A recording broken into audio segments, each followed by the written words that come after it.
Introducing Signature, a CEO series with Sam Okus. Signature is a new series from Nation's Restaurant News and powered by the Coca-Cola Company that shines a spotlight on restaurant CEOs to better understand their careers, experiences, core values, and their visions for the future. Check out our inaugural Signature featuring Wendy's CEO Kirk Tanner at www.nrn.com/signature. Hey there, welcome to Takeaway with Sam Okus, a podcast from Nation's Restaurant News. My name is Sam Okus. I'm the editor-in-chief here at NRN, and this is the show where I give you an all-access pass to the restaurant industry's most influential decision makers. This week, I'm talking with Mohammed Faraj, the co-founder and chief marketing officer for Talkin Tacos, a fast casual taco joint out of South Florida that has grown to 22 locations in less than 5 years in operation.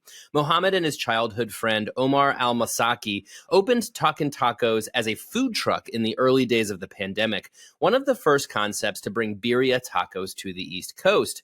That menu focus, plus an early pivot to halal meat, helped catapult Talkin Tacos to massive success and a quick shift into brick-and-mortar operations. Mohammed joined the podcast to talk about the keys to Talkin Tacos' rapid growth and the role that social media has played in introducing the brand to new markets. In this interview, you will learn more about why a small brand change can make a big difference in business, why emerging chains must start from scratch in every market they grow into, and why quality plus efficiency equals coveted profitability. By the way, I am excited to share a new way that you can access takeaway and other goodies. TikTok. That's right. I've launched a new TikTok channel where I will be sharing special insights from this show, but also other exclusive content, including behind the scenes looks at my industry travels and experiences. Go follow me at Takeaway Sam. That's at Takeaway Sam. And as always, be sure to like and subscribe to this podcast wherever you're listening to it. Jumping now into my interview with Talkin Tacos CMO Mohammed Faraj. Also, don't forget to stick around after the interview as I will share my 5 takeaways from this discussion, actionable insights that you can take with you on the go. Okay, I'm talking with Dr. Mohammed Faraj, the co-founder and chief marketing officer for Talkin Tacos. Mohammed, thanks for joining me today. Pleasure, Sam. Thank you for having me. Okay, so Talkin Tacos, this is a brand that wasn't on my radar, and now I'm looking into it, and I'm like, holy smokes, how have I not caught on to this exciting concept that you have built with your business partners? You guys started in just 4 or 5 years ago, and now you're already 20 plus locations. Exciting growth ahead. But I do feel like we need to probably rewind a little bit. Before Talkin Tacos, what was your life before Talkin Tacos? Yeah, Talkin Tacos was founded in September of 2020. But before that, I went to college. I became a doctor. I actually studied for my initial studies were for dentistry, and then I specialized in surgery. But towards my last year of schooling, my best friend and I, Omar, you'll hear him a lot if you kind of search about Talkin Tacos. We were having a casual conversation, and he was like, I have an extra food truck. I want to sell it. This was at the height of COVID, and I said to him, well, why don't we just do something together? I'm drowning in college debt. It'd be nice. I was having a kid at the time. It'd be nice to have a couple extra $100 a month to pay for bills and expenses. That's how the idea came to fruition. So then was the idea always, because you guys are doing halal Mexican street food, essentially, was that an immediate thought you guys had to do that? Omar, I know, is the chef of you guys. Was he the one who was behind that concept? Yeah, a lot of people misunderstand the term halal. So it's a great point to mention that halal is Mexican, right? Asian is Asian. Any cuisine type could be made into halal. It's just maybe substituting the meat from a farm that is not, for example, kosher. It's almost similar to it, where some people have kosher preferences. It's still meat. It would still qualify under the Mexican umbrella, although the only difference would be that you would have the meat is coming from a kosher certified, or in our case, a halal certified farm. Got it. And you guys were in South Florida, right? Were you in Miami? We were in Wynwood. So actually, this whole idea, when it sprawled into existence, we had the first month and a half, we were not halal. So we were just serving, you know, just like any other restaurant, meat that was not halal. It was about 2 months, if my memory serves me correctly, after we opened the food truck, where it was really slow. We would serve maybe 8 to 10 meals a day, and we were out there for about 10 hours a day. I would leave my clinic, run, to the food truck, take a position, wait all day for 10 people to come by, buy some food. And then we made it halal. I think it was 2 months later. And within 3 or 4 days after making it halal, some weird shift in business. We had lines stretched out down the block. I mean, it was just it was unreal, unfathomable at the time. It was in Wynwood, Miami. So was there a particular demographic that was something they just didn't have access to, and suddenly you guys were providing it? So there was a 13-year-old girl that came by, and or maybe 14 years old at that time. She came by. She only ate halal. She came with her parents. She posted a video where it was, a little TikTok reel, and it blew up in Miami overnight. We just saw there was no particular demographic, but the source of this video was a halal customer that was seeking halal food. It's interesting. So a 13-year-old influencer is essentially responsible for putting you on the map. Exactly. There's something for everybody who's listening, is go find yourself a 13-year-old influencer. Exactly. You never know where, your blessings come from.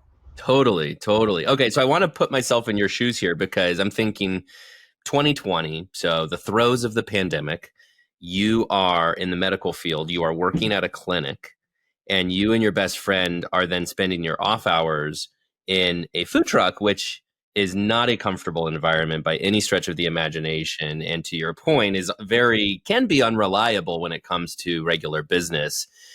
Were you thinking to yourself at the time, what have I done? Or did you guys really believe in this for the future? No, we had full belief. It was my best friend growing up. I was in my last year of my clinical, so it was still training. It was very time. It was a big time commitment on my end to go to finish my schooling, and also put in 50, 60, 70 hours a week on the food truck that wasn't making any money. We were drowning. I also had a part-time job elsewhere where I would work and I would pay for the employee that was there at that time. So it was very stressful, but it didn't take long for things to reverse and just really start making sense. I think 3 or 4 months in after that, we thought it was initially a fluke, the lines that we saw. We thought maybe 2-3 days, maybe a week max. But 4 months later, we were cranking those tacos out the window. And I'm talking about moving from location to location. Businesses would get so upset that at the height of the pandemic, they didn't really have much customers. And here we are as a food truck outside on a field. They would come and call the city enforcement. Food truck doesn't belong here. So we were almost always running away. Every week we would have to find a new location. And that was part of the reason as to why our belief was solidified that we have something much bigger than what we anticipated, because everywhere we moved, the customers followed everywhere we went. And obviously there was demand for the quality of food you were providing, but I'm curious, what else do you think was key to that success? Because again, if I put myself in 2020 and it's pandemic and everybody's been inside forever because, and we're masking up, and, there was this big momentum to go outside because everybody just needed to be outside where it was safer. Like, do you think that had something to do with it? Was the timing of that actually helpful to you, or were there other factors at play? Absolutely. I think everything came into play at the time. It was at the height of COVID, so you had people who were terrified to go indoors. I remember me and Omar kind of organizing the line. Hey guys, keep your 6 foot distance between you and the customer behind you. And this was outside. We didn't really understand what COVID was, but we just knew that, for everybody's safety, keep a 6 foot distance. So that was certainly one factor. Another factor that really helped us was we were the first to bring birria tacos to all of South Florida. So anywhere Tampa, Orlando, Tampa down, that's central, but that region and down, we were the first to bring birria tacos, and that's what our specialty taco is. And that was right about the time that birria tacos took off as a big trend. Correct. Yeah, birria tacos have been around for a long time in California, the West Coast, but it's never really hit the East Coast. I really believe in my heart that Talkin Tacos was the first to bring it mainstream to the East Coast, and that's a part of why we have succeeded and grown the way that we have. Sure. What was behind your site selection process for the truck? Like where you would park it? Was there any rhyme or reason to how you were placing the truck? So in the beginning, we had the truck on Biscayne, which it's a main road that goes from, for any of the viewers who know, from Brickell to all the way to Aventura. It's a very busy street. There's a lot of traffic there. We parked it alongside of a standalone smoke shop. He was actually a friend of ours that was operating a smoke shop there at the time. He let us park the truck there. We paid him $1,000 a month at that time, which was a lot because we weren't making anything. We were under every single month until we gained traction, and we pretty much it was lines all day wrapped around the smoke shop, caused some issues for him, so we ended up moving. Honestly, it's whatever, which was, looking back at it now, there's a process for these things, right? But as young 24-year-old guys with absolutely no understanding of real estate, it was, just find a place, park the truck, advertise the address, and people showed up wherever we went. Sure. Okay, so then take me from the process of you have a food truck to now you have multiple locations. What was how did you know, at what point was it like, okay, it's time to scale this thing? Well, we kept getting moved from location to location. The city was just after us. Looking back at it now, it all made sense. When you have 50, 60 people in line all day, every day, you're bound to raise eyebrows at people looking into you. And so the city would come and say, the square footage of this lot is not meant for 60 people, shut down. And it's like, but we have 60 people who've been waiting for 45 minutes at the back of the line. Can we just serve them and then no, shut down. So initially we would just open the food truck and post the address and hope people came. And they did. Now, at that time, I believe it was 6 months after we opened the food truck, it became a very difficult operation because we were serving anywhere from 500 to 1,000 people a day off of a food truck, opening from 6 p.m. until 11 p.m. So it was 5 hours a day. It was very inconvenient for people. They had to wait, a long time. We had a food truck can only fit so much. We had to work with what we had. One flat top. The equipment was minimal, so it would just take a lot longer. So during that period of time, we were looking for a restaurant that's already existing for sale or for rent. And that's where the first location came up, which was in Miramar. Miramar, Florida. It's a suburb in South Florida. There really was no strategic site selection involved in that process, but it is about a 40-minute drive from the Wynwood area. We opened up there, we did some advertisements, and we had lines. The lines followed us from Wynwood all the way to Miramar. We had lines wrapped around the plaza on grand opening day. Nothing quite like buzz, nothing like when you can create some momentum, some word of mouth. Clearly people were talking about Talkin Tacos. What I assume media was also picking up on you guys. So now you are Chief Marketing Officer. I don't know if that was officially your title at that point, but how did you encapsulate that momentum and kind of ride the coattails of it and use it to your advantage? Yeah, we again, I'll bring you some insight. 5 years ago, 3 months after we opened the food truck, I looked at my partner Omar and I said, Omar, I need to learn marketing.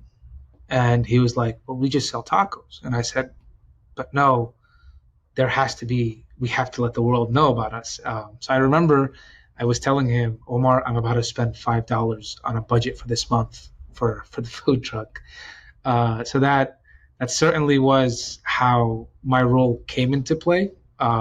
It started off really learning what is marketing and how to market specifically for our brand. But over the years, there really was no titles up until probably a year ago, where we were like, you know what?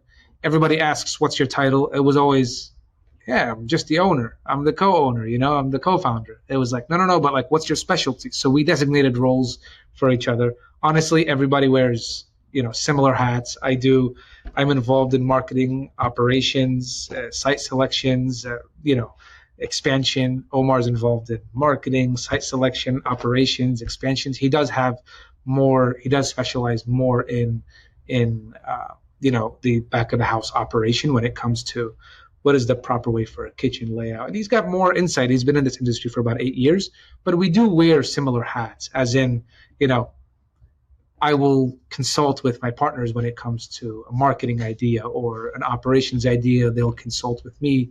So the official title isn't really a title, although I am mostly responsible today for marketing. That's been my role that's evolved over the last few years. For a business that was so dependent on a 13-year-old influencer that put them on the map, and had a food truck, which of course is a moving target. I imagine social media has just been a big part of your marketing from then until today. Tell me about how you utilize social media to kind of build the movement that you guys are creating. Yeah, social media has been critical. There's obviously a lot of moving arms to our marketing that we do today, but social media certainly is the beginning domino that kind of allows customers to see who you are. We have a PR team that we work with. We do have an in-house marketing team. We have influencers that we work with. We do catering initiatives where we give out free food to all of the surrounding businesses around us, just to expose them to the brand, what that is. So there are a lot of moving arms to our marketing, but when it comes to social media, that was certainly early on the whole equation. To be honest, we would post our new address on social media. People would follow. People came to us wherever we were, and that's really where we learned the importance of social media. I do think that a lot of people today don't really value social media as much as they should. I remember 5 years ago when we first started with social media, I would be reaching out to these influencers. We had a couple hundred followers. We want you guys to come visit us, come on by, check us out, so we could give you guys free food and you could post us. And these influencers had tens of thousands of followers, very good engagement rates, a lot of fans, and 95% of them said no. 95% of them said no, we're not, we'll let you know. And you flip the story today, there's a lot of influencers today that the same influencers who told us no at once upon a time, we're kind of in a situation now where we have outgrown a lot of them on social media. And so our role today with social media is it's evolved, it's shifted, and the direction is clear. Any market we go to, we work with influencers in that market. We collaborate with them. We let the community around that store know who we are, where we're from, what's the food that we sell. Yeah, it's interesting. Because social media and influence, when I think about it, it's you have two approaches to social media. One is sort of I checked the box. I posted a thing on our brand page. Here's a picture of our food. Here's a video. And then there's the more proactive, go out and get the influencers and get the community talking about your brand, because then their audiences are the ones who want to come check you out. So it's like you could have your audience, which could be, meager, it could be big, but no matter, those influencers are always going to have the much bigger audience. And you guys are in different markets now too. So I imagine that as you go into these new cities, those influencers are probably your go-to to introduce the brand to the local audiences. Absolutely. We are one of the coolest marketing partnerships that we've had over the last couple of years has been Talkin Tacos being the official taco partner of the Miami Dolphins. So that's something that evolved 3 years after the inception of Talkin Tacos. We're actually rolling onto our third season now. We go to markets where we're rivaling the Miami Dolphins, right? So where Miami Dolphins are a rival to that market. And it's just funny because the way marketing is, you can't go to a different territory where the home base is a fan of a different team, and you're going to flaunt in their face the taco partner of the Miami Dolphins. So there is certainly different um, marketing realities for different regions, and you kind of have to accept that. But you do what you can. You work with influencers. You introduce people to your brand. You hit the nail on the head when you said, no matter how big you are in that region, they're bigger than you. They could be half of your size on social media, but that half size is localized to that region. Mm-hmm. So it's something that when we went to, we're now in 6 different states outside of Florida. So we've hit the Atlanta market, we've hit New York, Manhattan, we've hit DC, we've hit North Carolina, we've hit Dallas. And as we go into these markets and plan our future expansion, it certainly relies heavily on our marketing arm to keep the buzz going. Well, it's so interesting too. I was just speaking with a leader of an emerging brand about the state of growing emerging concepts, and he was pointing out that right now growth is hard into new markets because you may have something unique to your market, but then you go to another city and they've got 5 or 6 of those, and you don't want to be that guy who's coming in saying, "Hey, look at how cool and unique we are," when that city already has that thing. Now, there's room for all generally, but you have to be very selective about your market selection, but also B, selective in how you promote yourself, position yourself, so that you're not just, "Hey, we're from Miami and we know what we're doing better than you guys here in Atlanta do," because Atlanta has great taco concepts, right? So have you found that to be a challenge as you go into new cities to create that buzz that can be equitable to what you have in Miami, but respecting that there's a lot of noise in the marketplace? Absolutely. So what's interesting to see is the markets that we believed would have been weaker markets. So the Atlanta market, it's our top 3 store. The Plano market, it's our top 5 store. The North Carolina market, our top 7 store.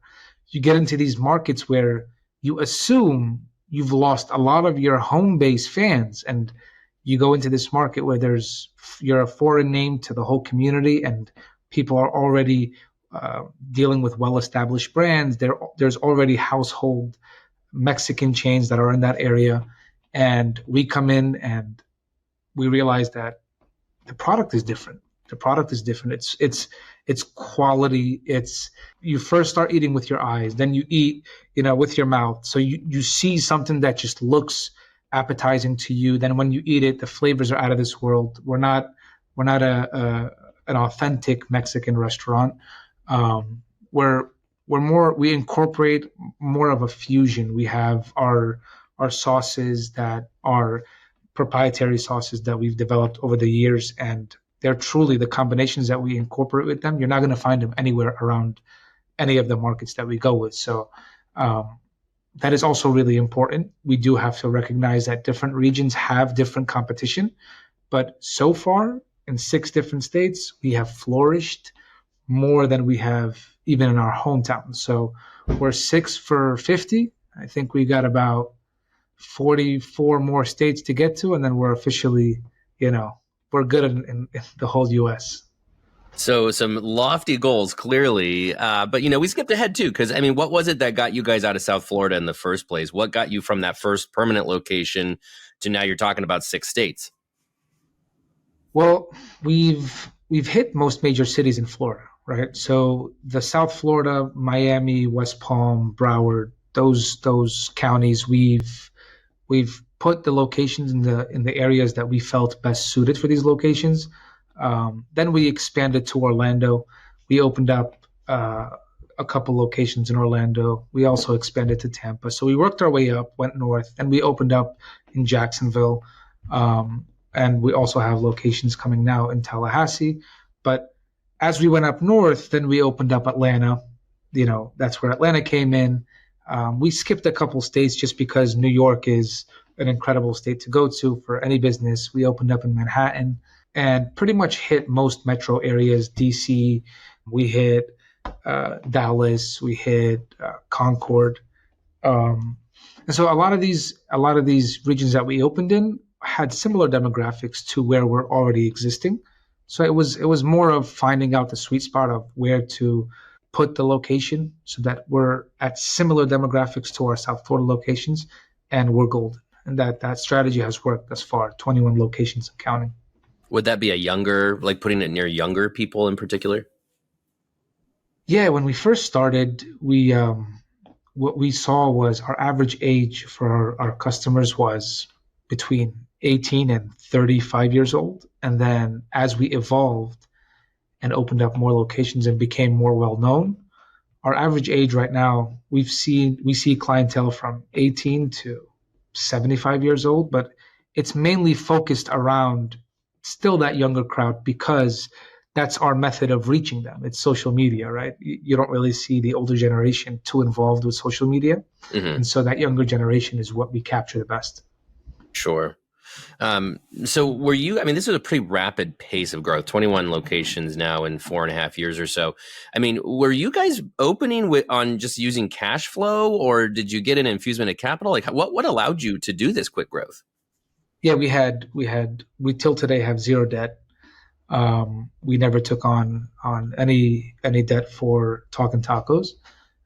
We were a group of young guys with very low expenses. We didn't really need to buy the nice car and and so what we did, our strategy was, hey guys, every dollar we make, we're going to use it for a future location. And we're now 5 years counting, and every single dollar we make, we use for the growth of the company. Mm.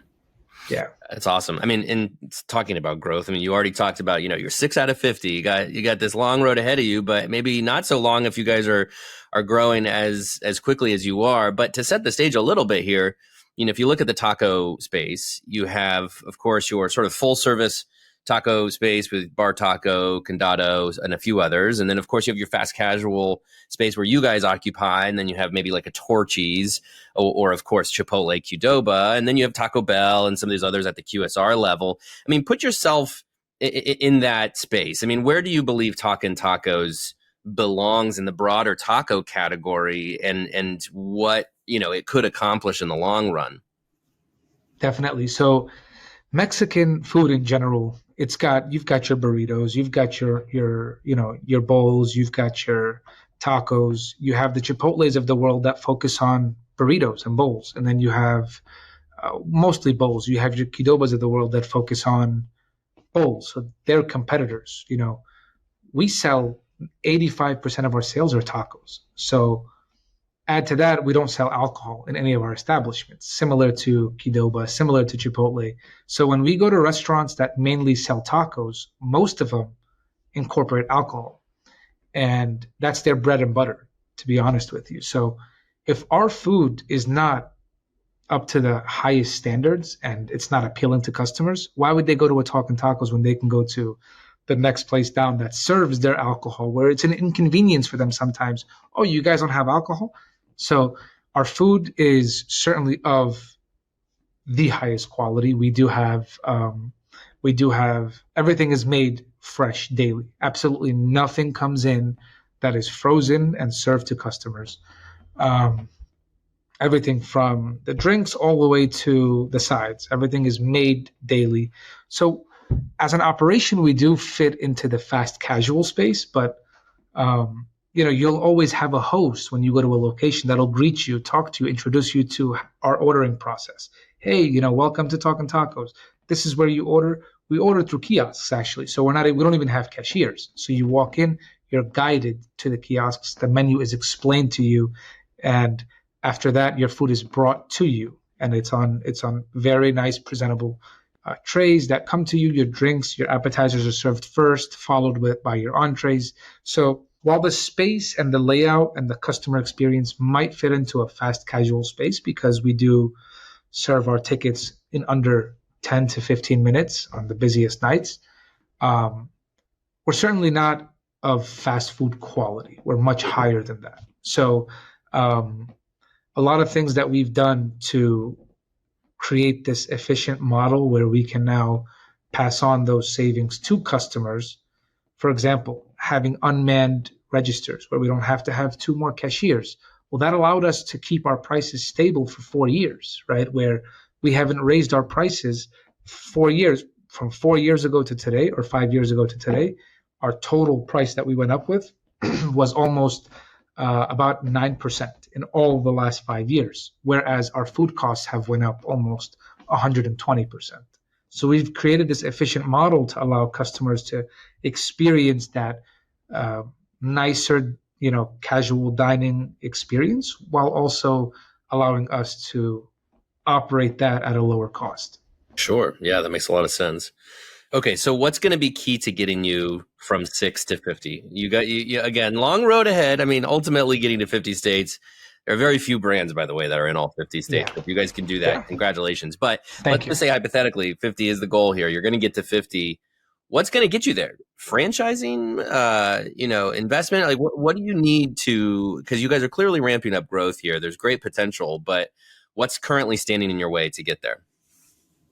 I mean, we've gotten a ton of offers for both franchising and for private equity that wants to come in, and but we really believe in the brand. We believe in quality. We believe in the company standards. Having a lot of outside investors coming in will dilute that process for you. It becomes more difficult. So that's certainly not one of the considerations. We're not considering any kind of private equity or debt, outside debt from these hospitality companies. Franchising is an avenue that we like to grow, but slowly, right? We want to make sure that every location we open, we're able to provide the best experience to our customers.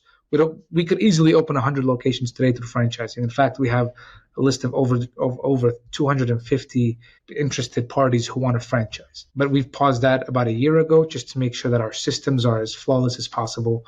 We incorporate a lot of technology into our brand. Right now, our operating, our bottom line is close to 33%. So it's a lot better than any other restaurant you go to in the country. And that's really only achievable by focusing on quality, focusing on efficiency, and the operation. Sure. Okay, Mohammed, last question for you. 5 years ago, you were training to be a doctor. You'd gotten your degree. You had a totally different life, I imagine, that you were planning for. And here you are as a leader at an exciting restaurant company with a ton of potential. As you reflect on that, what is your advice for other up-and-coming restaurant entrepreneurs for whatever you've learned on this journey, or any kind of insights you've picked up along the way as you reflect on those? What would you impart to those young leaders?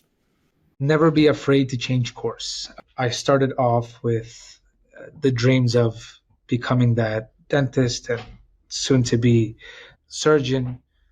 That was my dream. I wanted to put another 4 more years into my studies. But the honest truth is, sometimes you got to take it on the chin, right? If I could choose to be unhappy for the rest of my life. And to be quite honest with you, I really did enjoy dentistry. The problem was my passion lied elsewhere. I learned a lot from going to school. I learned a lot from becoming a doctor. I learned how to deal with disgruntled patients. I've learned which you can easily use those assets in an industry where it's all about customer service. But my advice to younger entrepreneurs who are looking to grow their businesses, it is be patient, be frugal, and you make $1, save that $1 to make $2, right? Instead of taking that $1 to go and impress people, truly focus on the quality of your product, the service that you provide to your customers, and saving that bottom line for your future growth, and the sky's the limit. That's good stuff. Dr. Mohammed Faraj, the co-founder of Talkin Tacos. Really appreciate your time today. Thanks so much. Thanks for having me on. That was my interview with Talkin Tacos CMO Mohammed Faraj. So what should you learn from this interview? Here are my 5 takeaways. My first takeaway is that a small brand change can make a big difference in business. Early on in the Talkin Tacos story, the business partners decided to switch to halal meat, or they didn't have this focus early on, but after a couple of months, they decided, let's go with halal meat. And that seemed to be the last puzzle piece to click into place for Talkin Tacos. When they did that, as Mohammed explained in the interview, they had a massive line afterward, possibly because halal meat was hard to find in South Florida, or there was just such a demand from the demographic there, whatever it was. There was so much demand, and it seemingly was a small change, but that change made all the difference for Talkin Tacos to really jumpstart growth. Now, there was one other thing, and that's my second takeaway here, which is one influencer can catapult your concept. So the halal meat was part of it, but that halal meat then brought a 13-year-old influencer. I'm laughing just because a 13-year-old girl, this is so incredible that she was an influencer at all. But the fact is, as Mohammed said, she came in because of the halal meat to check it out, posted a video to TikTok, and the rest, as they say, was history, that it went viral in the area. And that was also why this huge line showed up at the Talkin Tacos food truck in the early days. Now, social media has gone on to become a huge factor for Talkin Tacos in its growth, as I'll get into here in a little bit. But influencers have been very much key to the success of the brand. And that is such a great story as to why one person coming and validating your concept and posting a video that goes viral, or let's just call it has a massive reach, that can be all the difference. Think about all the people in South Florida who are looking for halal food, and here they saw this video, and it's this brand new food truck that's serving halal tacos. That again made all the difference for Talkin Tacos, and we wouldn't be here talking about them today if it weren't for that switch to halal meat and the video that ensued. Now, speaking of all this, the third takeaway here is that emerging chains must start from scratch in every market they grow into.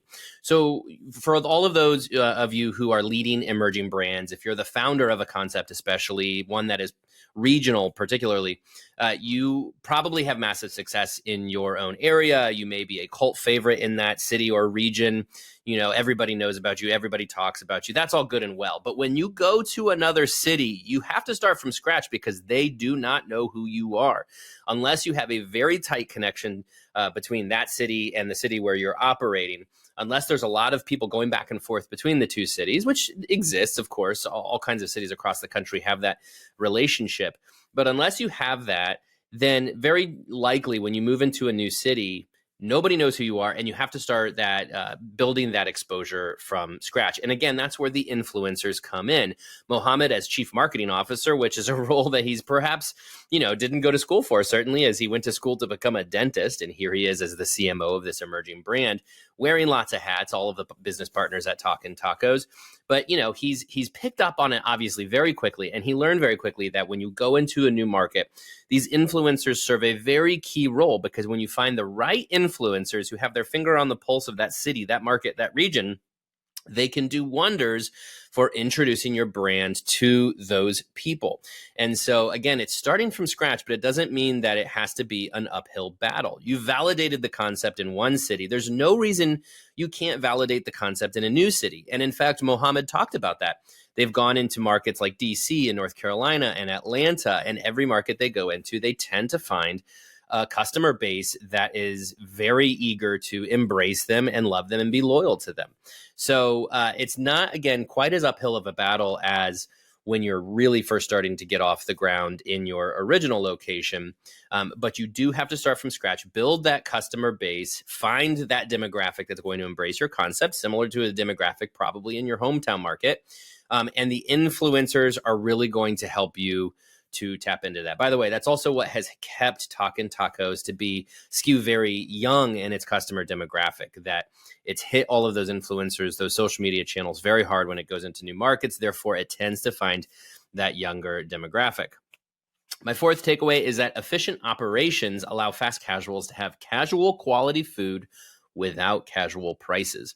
I'm really fascinated in all of the fast casuals in particular, but really all restaurants that have opened up in the last 5 years or so, because obviously since the pandemic, we've had this technology revolution that has really empowered such efficient operations in the back of house and in the front of house.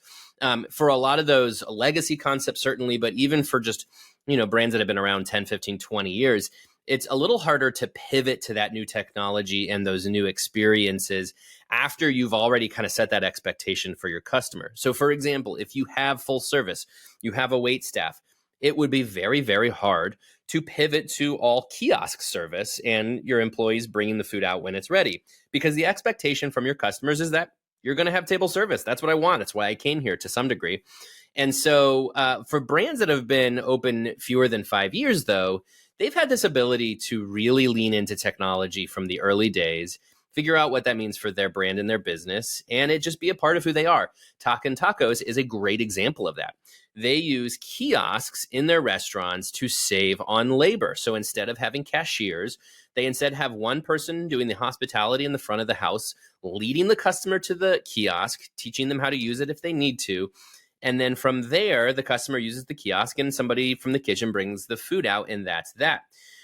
What that has afforded them to do, the ability to do, is to really lean into quality food. Of course, labor costs feel so impossible right now. Food costs are only going up and up and up, especially today with tariffs and all of that. There's only going to be more issues with food costs.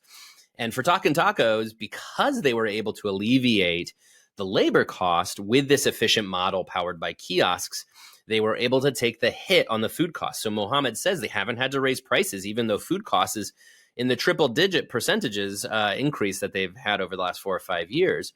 And so that's why, if you really want to have a fast casual experience, something a little bit more, counter service or, lunch oriented, whatever that is, but you want that casual quality food, this is a great solution. You don't have to have extremely high prices because of the fact that you're not subsidizing your labor costs with your food costs. You can take the hit on the food cost, save on your labor, and still have an affordable price point, and people are going to embrace that because they're getting great food at a great value. My fifth and final takeaway is that quality plus efficiency equals coveted profitability. Well, sure, no secret here. That is obvious, and that's the secret sauce. That's the magic that everybody's trying to get here, right? But it's just sort of emphasizing what I was just talking about with these efficient operations that Talkin Tacos has with the kiosk model, with the lower labor cost. They have that efficiency. They have this casual quality menu. And then what you have is incredible profitability. Mohammed said their bottom line is 33%, which is incredible. I don't have to tell you that. That's incredible. And I say coveted profitability, because we're all chasing profit. Of course, that's what everybody wants. But coveted too, because this opens so many doors for them from a franchising perspective. Mohammed said they had to put a pause on franchising because they had hundreds of inquiries. And a big part of that, I'm sure, is the profitability of the model. It's an efficient model with great food. And with that model, they are able to have just incredible demand for franchising to take them to new markets. And as Mohammed says, they want to get to all 50 states. We'll see if they can do that. I think they're well on their way with this model. Those are all my takeaways for today. I hope you enjoyed this episode. Please remember to subscribe to Takeaway wherever you listen to podcasts and leave your feedback. You can also email me at sam.okus@informa.com. Thanks again, and talk to you next week. Introducing Signature, a CEO series with Sam Okus. Signature is a new series from Nation's Restaurant News and powered by the Coca-Cola Company that shines a spotlight on restaurant CEOs to better understand their careers, experiences, core values, and their visions for the future. Check out our inaugural Signature featuring Wendy's CEO Kirk Tanner at www.nrn.com/signature.